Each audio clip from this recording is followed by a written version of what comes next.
तो यहाँ पर वर्णन किया कि जो योग है परमात्मा की प्राप्ति का जो साधन योग है, उस योग को कहते हैं अवैराग्य। वैराग्य वाले चित्त से रहित होकर के उसको योग को करना चाहिए, विधि कर दिया। यदि वैराग्य वाली चित्त से योग करेंगे तो फिर वो योग सिद्ध नहीं होगा, क्योंकि व्यक्ति वैराग हो जाएगा तो फिर अरे करना बंद कर देगा, आलस कर देगा, प्रमाद करेगा। तो भगवान ने कहे वैराग्य से रहित चित्त के द्वारा योग करते रहना चाहिए। और मन में जितनी भी कामना है उन कामनाओं को कहते हैं त्याग करके, और मन के द्वारा इंद्रिय समुदाय को रोक करके निरंतर आत्मा का चिंतन करते रहना चाहिए। फिर वर्णन किया कि एक ही करें कि क्रम से करें कि शनि शनि करें। तो भगवान ने वर्णन किया कि धीरे धीरे से इस बुद्धि के द्वारा, धैर्य पूर्वक बुद्धि के द्वारा मन को, इंद्रियों को विषय की ओर जो धावन करते वहाँ से रोक करके मन को आत्मा में लगाते और आत्मा में ही चिंतन करे, आत्मा का चिंतन करे, आत्मा ही सर्वम है। इस प्रकार से जब आत्मा का चिंतन करे तो वहाँ से मन को न हटाए और जगत की ओर न चिंतन करे, जगत के विषय का चिंतन न करे। इस प्रकार से भगवान ने 25 श्लोक के द्वारा वर्णन किया। अब व्यक्ति चिंतन करता रहता है, आत्मा में लगाता रहता है, तो मन पूर्व की जो वासना है, तो पूर्व की वासनाओं के माध्यम से मन आत्मा को छोड़ करके जगत को धावन करता है। तो जहाँ जहाँ पर मन जाता है तो भगवान कहते हैं वहाँ पर दोष दर्शन करके, दोष दृष्टि रख करके वहाँ से हटा ले, और वहाँ से हटा करके क्या करे, उस मन को आत्मा में ही लगा ले, आत्मा का ही चिंतन करे, इतर का चिंतन न करे। इस प्रकार से भगवान ने कहा। यानी आस्थिर जो मन होता है, आस्थिर मन क्या होता है, जगत की ओर धावन कर जाता है, क्योंकि व्यक्ति के मन में पूर्व की वासना बैठी हुई, संस्कार बैठे हुए हैं। अब वो व्यक्ति आत्मा का तो चिंतन करता है, लेकिन वो संस्कार प्रबल हो जाते हैं, तो फिर व्यक्ति का मन वहाँ पर चला जाता है उस विषय को चिंतन करने के लिए। इसलिए भगवान ने कहा कि वहाँ से मन को हटा ले, और हटा करके किसका करे, आत्मा में लगा ले, आत्मा का ही चिंतन करे, मन के द्वारा इंद्रियों को रोक करके, और मन को भी विषयों के ओर चिंतन न करने दे, और मन के द्वारा आत्मा का ही चिंतन करे। इस प्रकार से भगवान ने कहा। अब पुनः भगवान भास्कर इसका व्याख्यान करते हैं।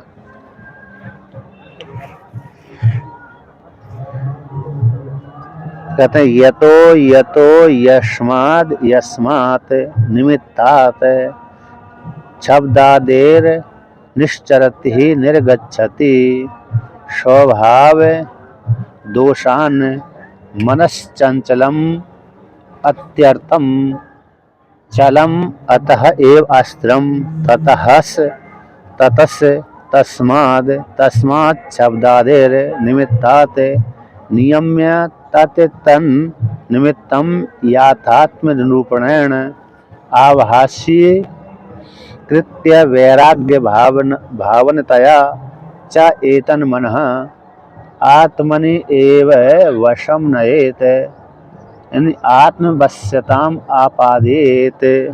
तो भगवान भाष्यकार कहते हैं यतो यानी यस्मात् जिस स्थान पर गया हुआ है, जिस विषय को चिंतन कर रहा है मन, किसको लेकर के, राग द्वेष को निमित्त बना करके। कहीं पर व्यक्ति का राग बैठा हुआ है, कहीं पर द्वेष बैठा हुआ है, तो उसको निमित्त बना करके, शब्द आदि को निमित्त बना करके, ज्ञान इंद्रियों के विषय को निमित्त बना करके, कर्म इंद्रिय के विषय को निमित्त बना करके मन चला जाता है। जहाँ पर चला जाता है वहाँ पर कहते हैं निर्गच्छति, निश्चरति निर्गच्छति। किसको लेकर के, तो यहाँ पर वर्णन करते हैं स्वभाव दोष वसाद। व्यक्ति का जो स्वभाव है, उसी स्वभाव को लेकर के मन विषय की ओर चला जाता है।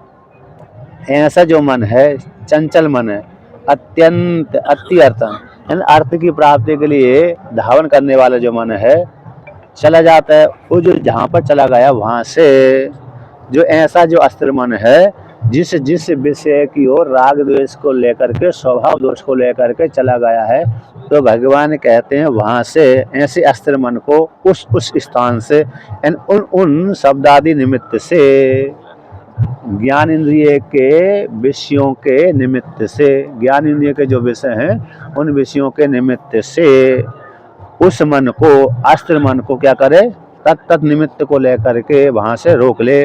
इन याथात्म निरूपण के द्वारा, किसके निरूपण के द्वारा, कि आत्मा का निरूपण है। यानी आत्मा ऐसी है, कैसी है, आत्मा ही सत्य है और जगत मिथ्या है क्या नहीं। आत्मा कैसी है, सत्य है और जगत मिथ्या है। इंद्रियों के जो विषय हैं वह भी कैसे हैं, इंद्रियों के विषय यानी परिच्छिन्न है और विनाशील है। थोड़े देर के लिए तो इंद्रियों के विषय अच्छे लगते हैं, किंतु कुछ काल के पश्चात वह इंद्रियों के विषय कैसे हो जाते हैं, मिथ्या सिद्ध हो जाते हैं। आदा बनते चयन्नास्ति वर्तमान भी तत्तथा, जैसे आदि में नहीं थे इंद्रियों के विषय, सृष्टि से पहले नहीं थे और सृष्टि संहार होने के पश्चात भी इंद्रिय के विषय नहीं रहते, तो मध्य काल में भी उसी प्रकार के हैं। विनाशील हैं, उत्पन्न वाले होते हैं और विनाशील वाले होते हैं। यत् कृतकत्वम तद अनित्यत्वम, जो कृतक होते हैं वो नष्ट होने वाले हैं। इस प्रकार से तो जो भी इंद्रियों के द्वारा विषय प्राप्त हो रहे हैं वे विनाशील होते हैं, ऐसी दोष दर्शन करके। तो उनका याथार्थ निरूपण, तो याथार्थ निरूपण का ऐसा होगा, उनका जो स्वरूप है कि ये कारण, जो कार्य है वो कारण से भिन्न नहीं है। जितने भी 5 ज्ञान इंद्रियों के विषय, 5 कर्म इंद्रियों के विषय दिख रहे हैं वो मिथ्या हैं, कुछ काल के लिए दिख रहे हैं, कुछ काल के बाद नष्ट हो जाते हैं और आत्मा कभी भी नष्ट नहीं होती। इस प्रकार आभासी कृत्य बना करके, अर्थात उनमें आभास मतलब जैसे मृग मरीचिका में जल है, दिखता तो है लेकिन होता नहीं है, उसी प्रकार से इंद्रियों के द्वारा गृहीत किए गए विषय, उन विषयों में सुख मात्र दिखता तो है लेकिन होता नहीं है, अल्प मात्र है। इंद्रियों के द्वारा प्राप्त होने वाला सुख कैसा, अल्प मात्र है, नाम मात्र के लिए, गंध मात्र के लिए। ऐसा जान करके वैराग्य की भावना से तो करके, भगवान भास्कर कहते हैं किसको लेकर के, वैराग्य की भावना को लेकर के। तो वैराग्य की भावना को लेकर के इस मन को वहाँ से हटा ले। अब मन को वहाँ से वैराग्य की भावना का दोष दर्शन की दृष्टि से मन को वहाँ से हटा ले। हटा करके फिर मन को कहाँ लगा ले, कि आत्मनि एव वशम नयेत, यानी आत्मवश्यताम आपादेत, आत्मा के अधीन कर ले, यानी आत्मा का चिंतन करे, आत्मा से इतर वस्तु का चिंतन न करे। इस प्रकार से भगवान भाष्यकार ने, भगवान श्री कृष्ण ने कहा। टीका में शब्दादि से मन को रोक ले, तो यहाँ पर टीका में दिया है 453 नंबर पृष्ठ पे, याथात्म निरूपणम। याथात्म निरूपण कैसा है कि क्षयिष्णुत्व, दुखित्व, सम्मिश्रत्व आदि आलोचनम। कहते क्षयिष्णु 6 वाले हैं, इंद्रियों के द्वारा प्राप्त होने वाले जो विषय हैं वो 6 शील वाले हैं और दुख को देने वाले हैं। जैसे हमको कोई अच्छी वस्तु दिखी तो दिख गई तो बड़ा सुख हो रहा है, लेकिन जिस काल में वो वस्तु हमारे सामने से ही कोई दूसरा व्यक्ति ले जाता है उसी वस्तु को, जिस भोग को भोगने के लिए हम जा रहे थे, प्रवृत्त हो रहे थे, उसी भोग को हमारे सामने से दूसरा व्यक्ति ले गया उसी भोग को, तो हमको कैसे हो जाता है, कष्ट हो जाता है। जैसे बाजार में कोई वस्तु रखी है, 1-2 वस्तु रखी और हम ले नहीं जा रहे थे, उससे पहले ही वो वस्तु को किसी दूसरे व्यक्ति ने खरीद लिया हमारे आंखों के सामने से ही, फिर हमको बड़ा कष्ट हो जाता है। उसी प्रकार से इसलिए वो विषय सुख कैसे हो गए, दुखित हो गए। तो क्षयिष्णुत्व तो एक हेतु दे दिया, दुखित तो दूसरा दे दिया, सम्मिश्रत्व आदि है ना, कुछ काल तक देखते हैं, कुछ काल के पश्चात देखना बंद हो जाते हैं इत्यादि आलोचना विचार करके। तेन इस प्रकार से तत्र वहाँ पर है उन विषयों में वैराग्य की भावना से तो करके तत्त आभासी कृत्य, अर्थात ये मिथ्याशील हैं, दिखते मात्र हैं, दूर के ढोल स्वाद में लगते हैं। ऐसा जैसे कहावत है ना, दूर के ढोल स्वाद में लगते हैं, पास के ढोल तो कैसे कर्ण कर्कश हो जाते हैं, यानी कर्ण को फाड़ने वाले हो जाते हैं। तो उसी प्रकार से उनको आभास बना करके, मिथ्या सिद्ध करके, उनमें दोष दर्शन ले करके वहाँ से इस मन को रोक ले। किसको?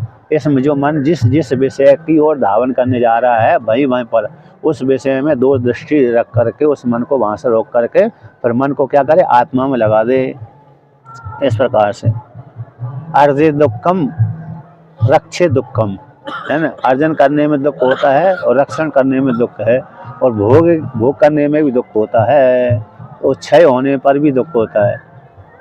इस प्रकार से जो हमने अर्जन कर रहे हैं, जिस वस्तु का अर्जन कर रहे हैं उसको भी, और अर्जन करने में, ग्रहण करने में, प्राप्त करने में दुख होता है, और उसको जो ग्रहण कर लिया रक्षा करने में दुख होता है, और उसको भोग करते हैं तो भोग करने में भी हमको दुख होता है, कहीं नष्ट हो जाता है तो दुख होता है। इस प्रकार से तो इन ऐसी दोष दृष्टि देख करके उन विषयों से वहाँ से मन को हटा ले। अब हटाकर क्या करते, किस प्रकार से हटाए, तो इसको लेकर कहते हैं मन को वशीकरण के द्वारा उपशम हो जाने पर किम स्यात्, क्या होगा, एवं योग अभ्यास बलाद योगिनः आत्मन एव प्रशाम्यति मनः। एवं इस प्रकार से योग के अभ्यास के बल से, यानी योग का अभ्यास कौन हो गया, आत्मा का ही चिंतन करे, आत्मा से इतर का चिंतन न करे, विषय वस्तु में दोष दृष्टि देखता रहे।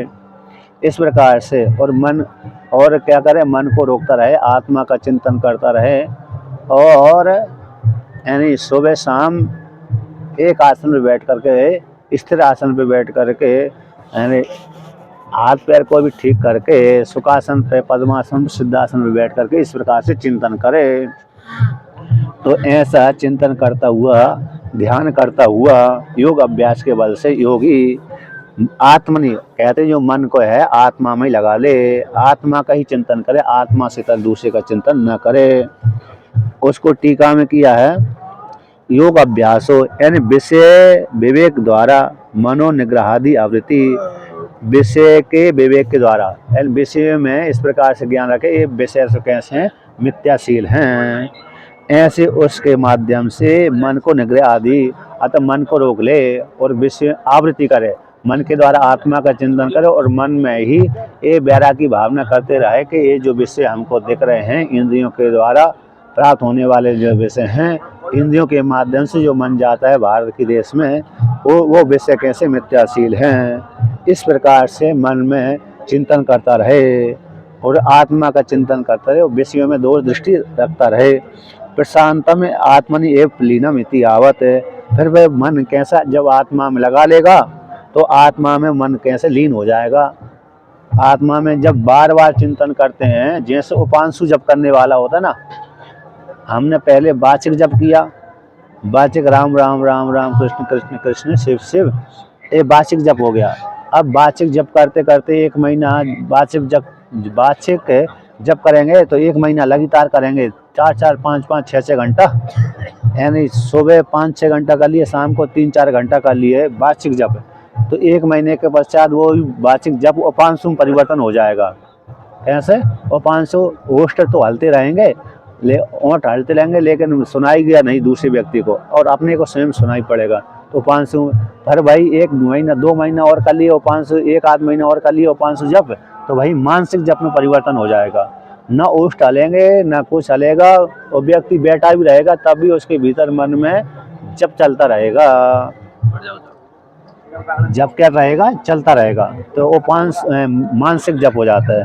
उसी प्रकार से यहाँ पर भी जब आत्मा का चिंतन करता रहेगा मन, तो आत्मा का चिंतन करते करते करते आत्मा में लीन हो जाता है मन, है क्या ना। जैसे अरे अभी घी को अग्नि में जब डालते हैं तो ठोस दिखता है, तरल दिखता है, जब अग्नि के साथ एक ही भूत हो जाता है, अग्नि गिरता है तो अग्नि रूपी हो जाता है, उसमें लीन हो जाता है।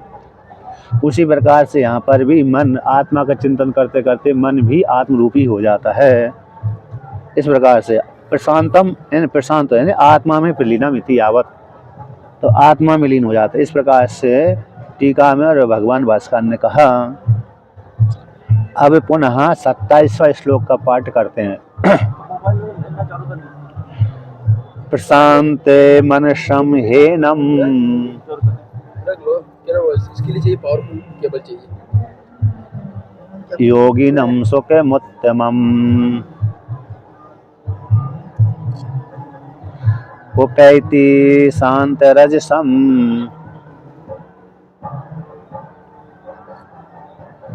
ब्रह्मभूतमकल्मषम्। जब व्यक्ति का मन प्रशांत हो जाता है, प्रशांत आत्मा में लीन हो जाता है, आत्मा का चिंतन करते करते आत्म स्वरूप हो जाता है मन। आत्मा का जे जाने हो तुम ही जनाए हो, जानत जानत तुम ही हो जाए, है ना। और आपकी कृपा से जान लिया, और जो जानते ही वो तुम ही हो जाते हैं। देव बुद्धिया तो दासवम, जीव बुद्धिया तो दंश का, आत्मबुद्धिया तुमेव हम इति में निश्चिता मति। ये हनुमान जी का वाक्य है ना। देव बुद्धि से तो मैं दास हूँ आपका। राम और कृष्ण, राम जी का और हनुमान जी का संवाद है। देव बुद्धिया तो दास हूँ हम, देव बुद्धि से तो मैं आपका दास हूँ। जीव बुद्धि तो दंश का, और जीव बुद्धि से तो मैं आपका अंश हूँ। आप अंशी हो और मैं अंश हूँ। जैसे सूर्य अंशी हो गए, सूर्य की किरणें अंश हो गई, सूर्य अंशी और सूर्य की किरणें अंश हो गए। तो जीव बुद्धि से तो अंश अंशी भाव है। और देव बुद्धि से राम जी राजा हैं, हनुमान जी सेवक हैं। हनुमान जी कैसे हैं? सेवक हैं, और राम जी राजा हैं। राजा और स्वामी, भृत्य और सेवक है इसके इस रूप से। और आत्मोद्या तो में हम आत्मदृष्टि से देखने पर तो मेरे और आप में कोई भेद नहीं है, इस प्रकार से। तो उसी प्रकार से आत्मा का चिंतन करते करते मन भी कैसे हो जाता, आत्मरूपी हो जाता है। आत्मा से इतर कुछ भी नहीं है, इस प्रकार से, ठीक है ना। आत्मा से इतर कुछ भी बिल्कुल भी नहीं है। इस प्रकार से जानते जानते सब कुछ आत्मा ही रूप हो जाता है। अब आगे वर्णन करते हैं, कहते हैं प्रशांत मनसम, जिसका मन आत्मा में लीन हो गया है उसको बोलते प्रशांत मन वाला। क्या हो गया? प्रशांत मन वाला व्यक्ति, ठीक है ना। प्रशांत मन वाला व्यक्ति, ऐसे मन को एनम कहते ही, एनम एनम प्रशांत मनसम एनम योगिनम सुखम उत्तमम। ये सभी कैसे हैं? एक ही है, एक ही विशेषण है इस योगी के। प्रशांत मन वाले योगी को, एनम इस योगी को, इस योगिनम सुखम उत्तमम, ऐसे योगी को उत्तम सुख की प्राप्ति होती है। ऐसे योगी को शांत रजसम आता, जिस रज अविद्यादि जो रज थे, मोह आदि क्लेश रूप रज थे, उस रज जिसके शांत हो गए, ऐसे उस योगी को ब्रह्मभूतम अकल्मषम, जो ब्रह्मभूत हो गया है, जीवन मुक्त अवस्था में विचरण कर रहा है और धर्म आदि से रहित है, ऐसे उस परमात्मा को वह प्राप्त हो जाता है। कौन? योगी। उस परमात्मा को योगी कैसे हो जाता है? प्राप्त हो जाता है। इस प्रकार से वर्णन किया।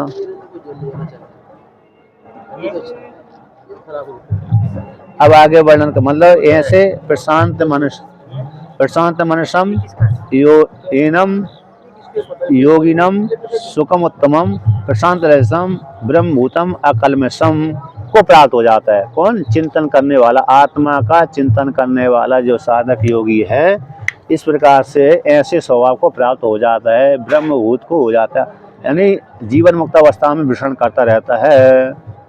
जब ब्रह्म को जान लिया, आत्मा को जान लिया, मन आत्मा में लीन हो गया, फिर आत्मा में लीन हो जाने के पश्चात उसका प्रारब्ध भोग तो बचा हुआ है, प्रारब्ध भोग तो बचा हुआ है, अमनी भाव हो जाता है। मन होता हुआ, जैसे 1 वर्ष के बालक का मन होता हुआ भी अमन वाला रहता है। 1 वर्ष के बालक को देखा है आपने, है ना, तो देखा है, तो वो उसका जैसे मन वाला होता हुआ भी वो अमन वाला होता है। कैसा होता है? अमन वाला। उसी प्रकार से इस योगी का मन भी कैसा हो जाता है? प्रशांत मन वाला हो जाता। मन होता हुआ भी मन नहीं रहता, है ना। और सुख भी जो विषय सुख से रहता है, विषय सुख से रहता, अविषय वाला मन वाला हो जाता है। यानी जो विषय सुख नहीं है, लेकिन कौन? आत्म सुख उसको है, उत्तम सुख है, उत्तम सुख वाला योगी हो जाता है। और रज जितनी अविद्यादि रज थे वो सारे समाप्त हो जाते हैं, वो ब्रह्मभूत हो जाता है। और अकल्मष है, कल्मष दोष आदि से रहित रहता है। ऐसा योगी उस भय उसको प्राप्त हो जाता, उपैति, उपय नजदीक में जाकर प्राप्त कर लेता है, यानी ब्रह्म के साथ एकीभूत हो जाता है। इस प्रकार से अब आगे कहते हैं प्रशांत मनसम, ओप यानी नजदीक, एति यानी गच्छति, एति यानी गच्छति, तो नजदीक में प्राप्त, आता ब्रह्म के साथ एकीभूत हो गया। अब भगवान भास्कर कहते हैं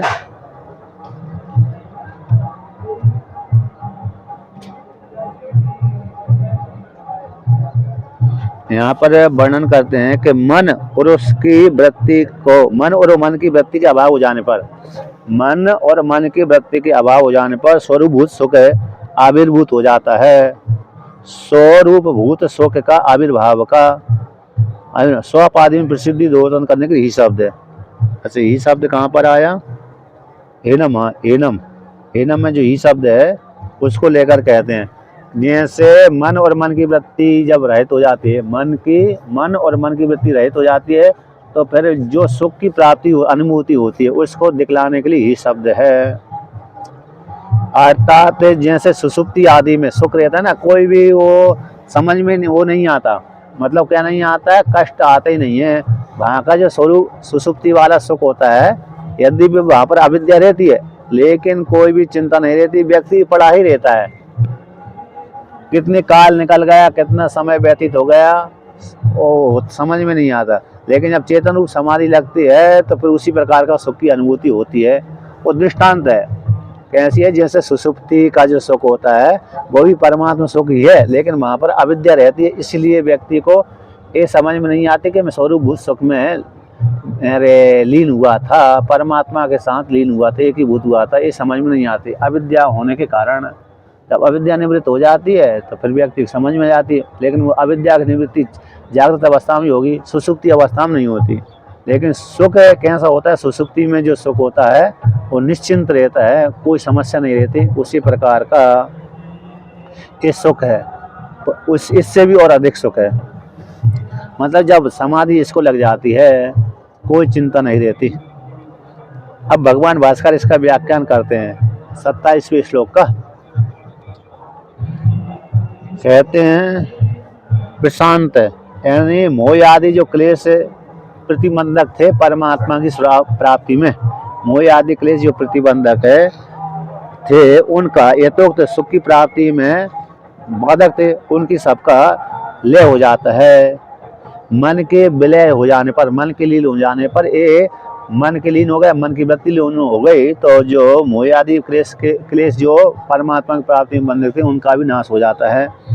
ऐसा प्रशांत मनसम, यानी प्रशांतम मनो यस्य सा, प्रशांत मनसम, प्रशांत मनस ते प्रशांत मनसम, कहते प्रशांत हो गया, शांत, प्रशांत शांत है, प्रकृष्ट रूप से शांत है। अब मन और मन की वृत्ति समाप्त हो गई, यानी मन यद्यपि रहता है, मन जब तक जीवन मुक्त अवस्था में है तब तक मन है उसका, क्योंकि नहीं तो फिर मन पूरा ही लीन हो जाए तो फिर तो व्यक्ति शरीर ही छूट जाएगा, अविद्यालय स्वीकार कर। लेकिन फिर भी मन होता हुआ भी अमन वाला हो जाता है। कैसे? मन होता हुआ भी अमन वाला हो जाता है।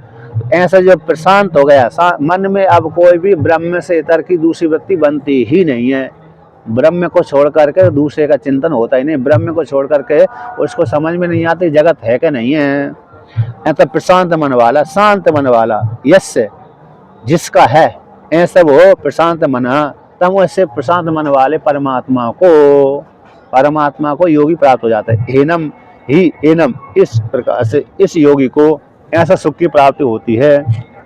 सुखम उत्तमम निरति सुखम उपगच्छति, उपैतीन उपगच्छति, वह योगी ऐसे निरति से सुख को प्राप्त हो जाता है, जिसका मन शांत हो गया, परमात्मा विलीन हो गया है, ऐसे उस योगी को निरति से सुख की अनुभूति हो जाती है, जिससे बढ़कर कोई दूसरा सुख है ही नहीं है। विषय वाला सुख तो परिच्छिन्न है, विषय वाला जो सुख होता है वह परिच्छिन्न होता है, विषय से रहित जो सुख होता है वह निरतिशय कहलाता है, इससे बढ़कर के कोई अतिशय है ही नहीं है, इससे बढ़कर कोई दूसरा सुख है ही नहीं है।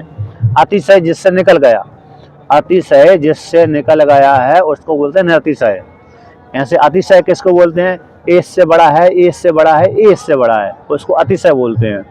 ऐसे इसके पास 1 लाख रुपए है तो दूसरे व्यक्ति के पास 2 लाख रुपए हैं, तीसरे व्यक्ति के पास 3 लाख हैं, किसी के पास करोड़ हैं, किसी के पास अरब हैं, किसी के पास खरब हैं। है ना, और आगे लेते जाइए, ये अतिशय वाला हो गए, ये इससे बढ़कर, ये इससे ज़्यादा धनाढ़ है, दूसरा व्यक्ति उससे ज़्यादा धनाढ़ है, तीसरा व्यक्ति उससे ज़्यादा धनाढ़ है, तो ऐसे जाते रहते हैं। तो ब्रह्म को कहते हैं ये सबसे ज़्यादा बड़ा धनाढ़ है, ब्रह्म को कहते हैं इससे बढ़कर कोई और दूसरा है ही नहीं है। जैसे भगवान ने भी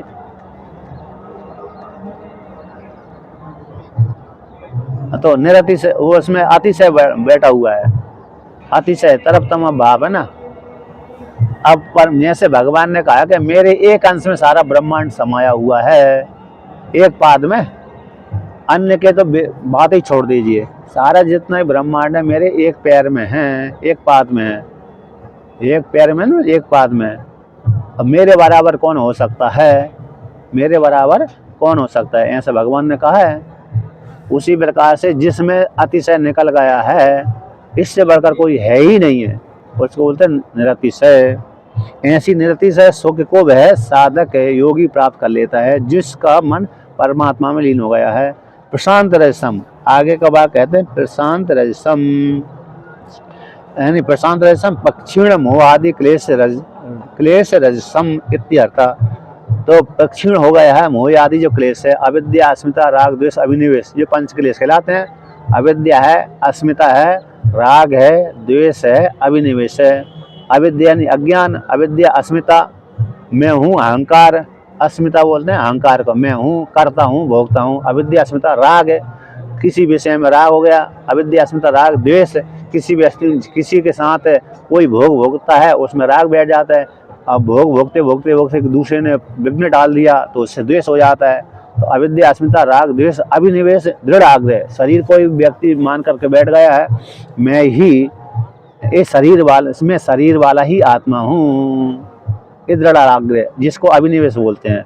शरीर कोई व्यक्ति आत्मा करके मानता है हर कोई, है ना, मतलब वेदांत जिसने नहीं पढ़ा है ऐसा व्यक्ति, और जो भगवान की भक्ति नहीं करता है ऐसा व्यक्ति प्राय करके शरीर को ही आत्मा मानता है। भली मर गया है, मतलब मरने जो जलाने ले जा रहा है उस काल में थोड़ी देर के लिए तो मान लेते कि शरीर आत्मा नहीं है, लेकिन फिर भी एक कोने में उस काल में बैठा रहता है शरीर ही आत्मा हूँ, एक कोने में उसका ये भाव भी बना रहता है कि मैं शरीर वाला ही आत्मा हूँ। थोड़ी देर के लिए कह रहता है ये शरीर आत्मा नहीं, दूसरी आत्मा दूसरी है, स्वर्ग में वास हो गए अमुक व्यक्ति का, तो थोड़ी देर के लिए मान लेता है, लेकिन फिर भी ऐसे ही शमशान घाट से इधर हुआ तो शरीर को ही आत्मा मानता है। जिसने वेदांत का श्रवण नहीं किया, जिसने भगवान की भक्ति नहीं करी, ऐसा तो कहते हैं प्रक्षीण हो गया मोह आदि क्लेश से रूप रज, जिसके उसको बोलते हैं प्रशांत मनसम, प्रशांत रज वाले, उसे परमात्मा को प्राप्त हो जाता है। ब्रह्म भूतम यानी जीवन मुक्त अवस्था, हम ब्रह्म भूतम का अर्थ है जीवन मुक्तम, ब्रह्म एव सर्वम इति एवं निश्चयवंतम, ब्रह्म भूतम अकल्मषम धर्मादि वर्जितम।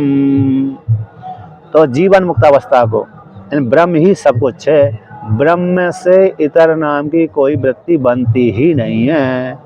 उस साधक की, साधिका की, चाहे वो स्त्री हो चाहे वो पुरुष हो, उसकी वृत्ति कौन सी बनती है, ब्रह्म की, मैं ही ब्रह्म हूँ। जितना भी जगत प्रपंच दिख रहा है वो भी ब्रह्म ही है, आठ ब्रह्म में कल्पित है, जो कल्पित है तो वो मिथ्या होता है। जैसे आकाश में बादल कुछ काल के लिए देखते हैं, कुछ काल के बाद नहीं देखते हैं, नष्ट हो जाते हैं, नष्ट भ्रष्ट हो जाते हैं, तो कल्पित होते हैं।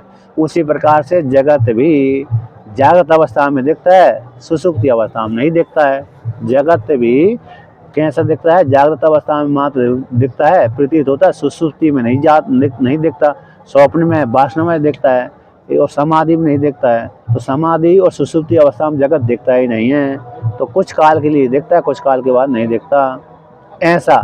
तो इसलिए ब्रह्म में ही संपूर्ण जगत कल्पित है और कल्पित मिथ्या होता है, ऐसा जान करके तो ब्रह्म ही सब कुछ है, ऐसा निश्चय करने जिसका हो गया, ऐसे निश्चय वाले को, ब्रह्मभूत को, जो ब्रह्म भाव में स्थित रहता है, ब्रह्म ही रूप से अवस्थित रहता है, कलमश से रहे, कलमश कौन है, धर्मादि, जो धर्मादि कलमश है उससे रहित है, ऐसे स्वरूप को प्राप्त हो जाता है। इस प्रकार से वर्णन किया। अब 27वें श्लोक को कहने के पश्चात हम 28वें श्लोक को कहते हैं कि उत्तम सुख योगी को होता है, उसी को स्पष्ट वर्णन करते हैं। योगी को क्या होता है, आत्मा का चिंतन करते करते निर्विशेष सुख की प्राप्ति हो जाती है। किसकी प्राप्ति हो जाती है? निर्विशेष ब्रह्म सुख की प्राप्ति होती है। उसको यहाँ पर 28वें श्लोक को वर्ण के द्वारा वर्णन करते हैं। युञ्जन् एवं सदात्मानं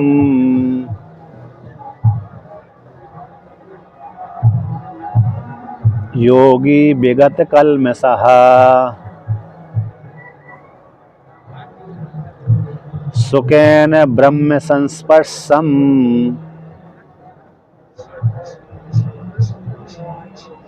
अत्यंतम सुखमश्नुते।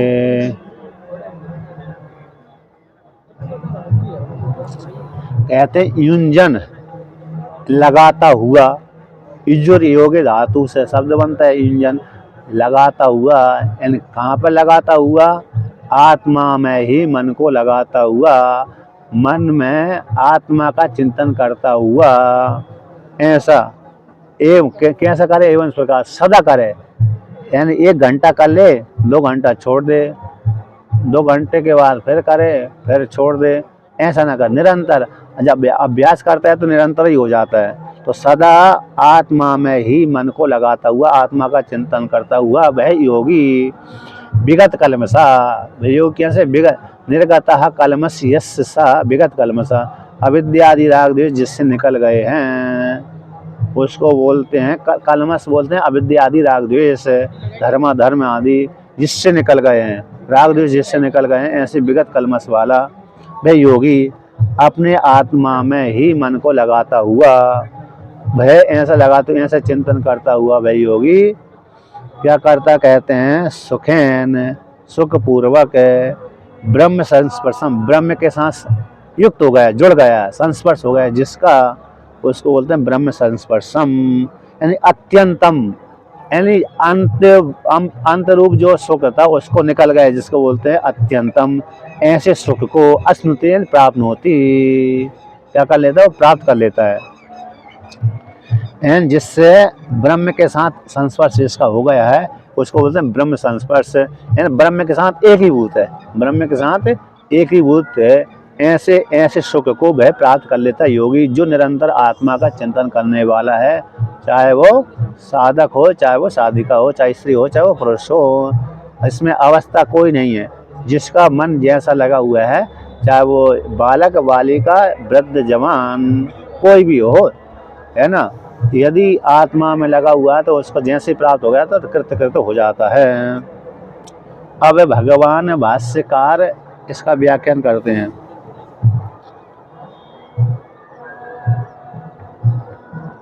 कहते हैं युञ्जन एवं यथोक्तेन क्रमेण योगी योगांतराय वर्जितः सदः आत्मानं। पूछ रहे थे सब्जी और पूरी बनवा दी क्या? बांटने के लिए? नहीं, बांटने के लिए नहीं, वो तो बाद में बना लेंगे। अभी तो नाश्ता बन रहा था। क्या बन रहा है? बना लो, खिचड़ी बना लो बाहर के लिए।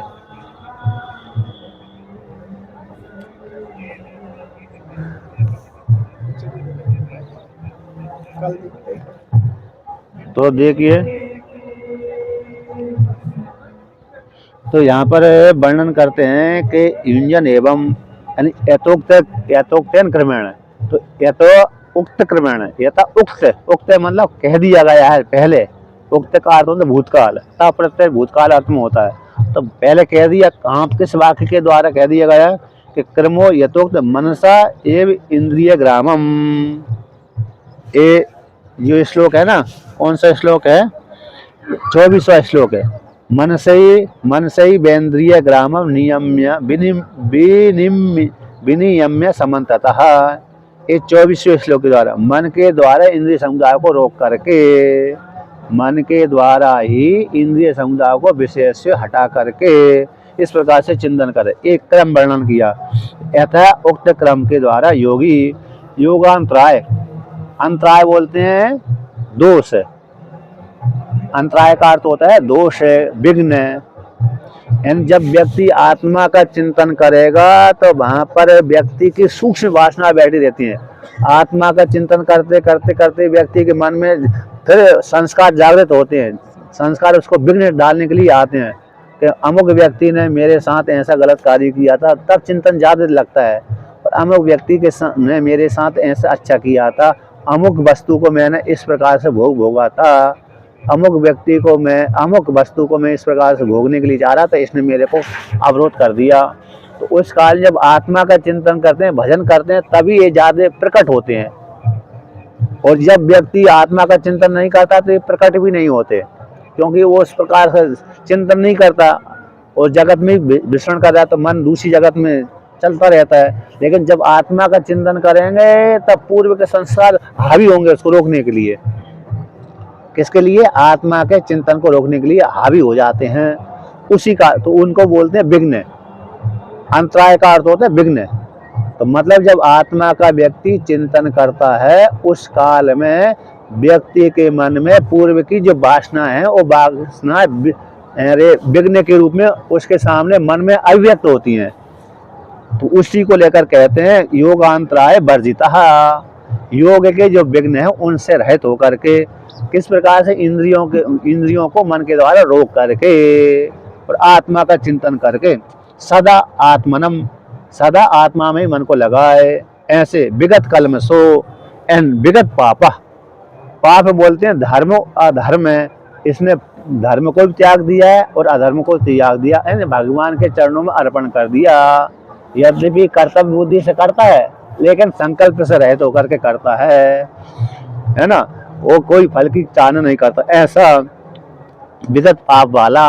और यदि ध्यान योगी है तो ध्यान करता रहता है, आत्मा का चिंतन करता रहता है।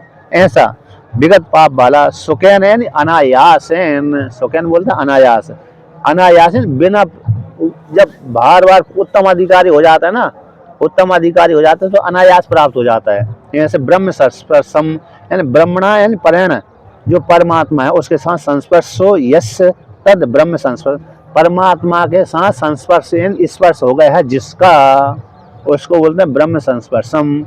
इन सुख ऐसे ब्रह्म संस्पर्श रूप जो सुख है अत्यंतम अंतम अतीत वर्तते थी, अत्यंत सुख को साथ संबंध हो जाते हैं, यानी अत्यंतम उत्कृष्टम निरतिशय सुखम अश्नुते व्यापनोति। ऐसा योगी आत्मा को चिंतन करता करता करता करता निर्विशेष सुख को प्राप्त कर लेता है। भगवान भाष्यकार ने टीका में वर्णन किया है कि योगांतराय यानी राग द्वेषादि, योगांतराय शब्द का अर्थ किया है राग द्वेषादि। टीका में क्या 253 नंबर पृष्ठ की नीचे से दूसरी पंक्ति टीका में, तो योगांतराय शब्द का अर्थ कर दिया राग द्वेषादि। तो राग द्वेषादि से रहित हो जाता है, सदा आत्मानम, सद निरंतर आत्मा का चिंतन करता रहता है। और पाप पद से उपलक्षण पुण्य आदि भी ग्रहण कर लेना चाहिए। तो पुण्य भी अगले जन्म के हेतु होते हैं और पाप भी अगले जन्म के हेतु होते हैं। इन दोनों को त्याग कर दिया उसने, न पाप को ग्रहण करता है न पुण्य को ग्रहण करता है, क्योंकि कर्तव्य बुद्धि है ही नहीं है। कर्तापन का जो अहंकार था, कर्तापन का जो अहंकार था वो त्याग कर दिया, इसलिए कर्म करता हुआ भी करता नहीं है। तो ऐसे पुण्य पाप को त्याग करके और संस्पर्श में तादात्म्य, संस्पर्श शब्द का अर्थ करी तादात्म्य एक रसम, परमात्मा के साथ एकीभूत हो गया। कैसे? भय साधक, भय ब्रह्मवेत्ता, भय सन्यासी, भय मुमुक्षु, भय साधक साधिका आत्मा का चिंतन करते करते करते करते करते ब्रह्म के साथ एकीभूत हो गया। मैं ही ब्रह्म हूँ, मैं स्त्री और पुरुष नहीं हूँ, कर्ता भोक्ता नहीं हूँ। इस प्रकार से वह चिंतन करता है, करती है ना, करता है करती है, सन्यासी है करता है, स्त्री है करती है।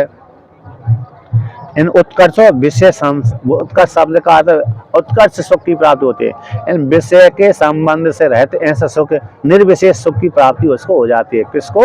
उस साधक साधिका को जो आत्मा का चिंतन करता है उसको। इस प्रकार से भगवान भाष्यकार ने और भगवान श्री कृष्ण ने अर्जुन से कहा। अब चिंतन का स्वरूप और वर्णन करते हैं कि इस प्रकार से आत्मा का चिंतन करता रहे। इस प्रकार से आत्मा की भावना करता रहे। कौन? वह सन्यासी, वह मुमुक्षु, वह साधक साधिका। कहते हैं जो आत्मा का चिंतन करता है उसका फल वर्णन करते हैं। इदानीम, योग का सेवन करते करते, यहाँ पर टीकाकार कहते हैं योगम अनुतिष्ठतो, यानी 254 नंबर पृष्ठ पे, योग का जो सेवन करता है ऐसा ब्रह्मभूत हो गया है वह साधक सन्यासी। सारे अनर्थों की निवृत्ति हो जाती है। सारे जो अनर्थ थे उसकी, यानी अविद्या आदि दोष जो माया मोह आदि थे, निवृत्त हो गए। निरति सुख को प्राप्ति लक्षण, निरति सुख को प्राप्त कर लेता है ऐसा वह योगी। द्विविधो मोक्षो, दो प्रकार से मोक्ष, एक जीवन मुक्त अवस्था में विचरण करता है, एक विधेय केवल की प्राप्ति हो जाती है। तो कैन हेतु के द्वारा सिद्ध होता है। जो दो प्रकार से मोक्ष है किस हेतु के द्वारा प्राप्त होता है? एक तो ब्रह्मभूत, एक तो विधेय केवल की प्राप्ति हो जाती है, और एक है जीवन मुक्त अवस्था में वर्णन करता है, विचरण करता है। उसको लेकर कहते हैं, जब कहते हैं कि जब विधेय केवल की प्राप्ति हो गई तो कोई समस्या नहीं है, तब तक तो वो विधेय केवल की प्राप्ति हो गई तो फिर तो कोई उसका संसार बचता ही नहीं है। और जीवन मुक्त अवस्था में भी है तो तब भी उसका संसार नहीं रहता, लेकिन अविद्यालय स्वीकार करते हैं। उस काल में ज्ञान होने के पश्चात मुक्त, ज्ञान होने के पश्चात मुक्त तो हो ही गया, लेकिन उस काल में जीवन मुक्त अवस्था वाले व्यक्ति के लिए अविद्यालय स्वीकार करते हैं थोड़ी देर के लिए, यानी प्रारब्ध भोगने के लिए। और जिसका शरीर ही छूट गया उसके लिए तो कुछ भी नहीं रहता। उसको लेकर कहते हैं इदानीम योगस्य यत् फलम, जो योग का जो फल है कौन सा है? ब्रह्मात्म एक दर्शनम, जीवात्मा परमात्मा के साथ एक ही भूत हो गया है, ऐसा योग का जो फल है वह सर्व संसार विच्छेद कारणम। जो ब्रह्मात्म एक दर्शन है, ब्रह्मात्म एकत्व दर्शनम, ब्रह्म एकत्व दर्शन, ब्रह्म के साथ जीवात्मा का एक हो गया, ऐसा जो दर्शन है, ज्ञान है, ब्रह्म ज्ञान, वो सारे संसार के विच्छेद का हेतु बनता है, सर्व अनर्थों के विच्छेद का हेतु बनता है। ऐसा जो सर्व संसार विच्छेद कारणम, उसको प्रदर्शते, उसको दिखलाते हैं। अब योग का जो फल है परमात्मा के साथ एकीभूत रूप जो ज्ञान है, उस ज्ञान, वह ज्ञान कैसा है? परमात्मा के संसार की निवृत्ति का हेतु बनता है और परमात्मा की प्राप्ति में हेतु बनता है। ऐसे उस ज्ञान का वर्णन करते हैं कि इस प्रकार से चिंतन करता हुआ व्यक्ति आत्मा को प्राप्त कर लेता है। उसको 29वें श्लोक के द्वारा वर्णन करते हैं। सर्वभूतस्थमात्मानम,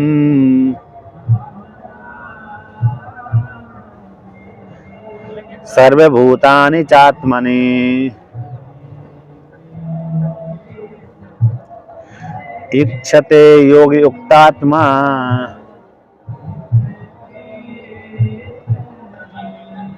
सर्वत्र समदर्शनः।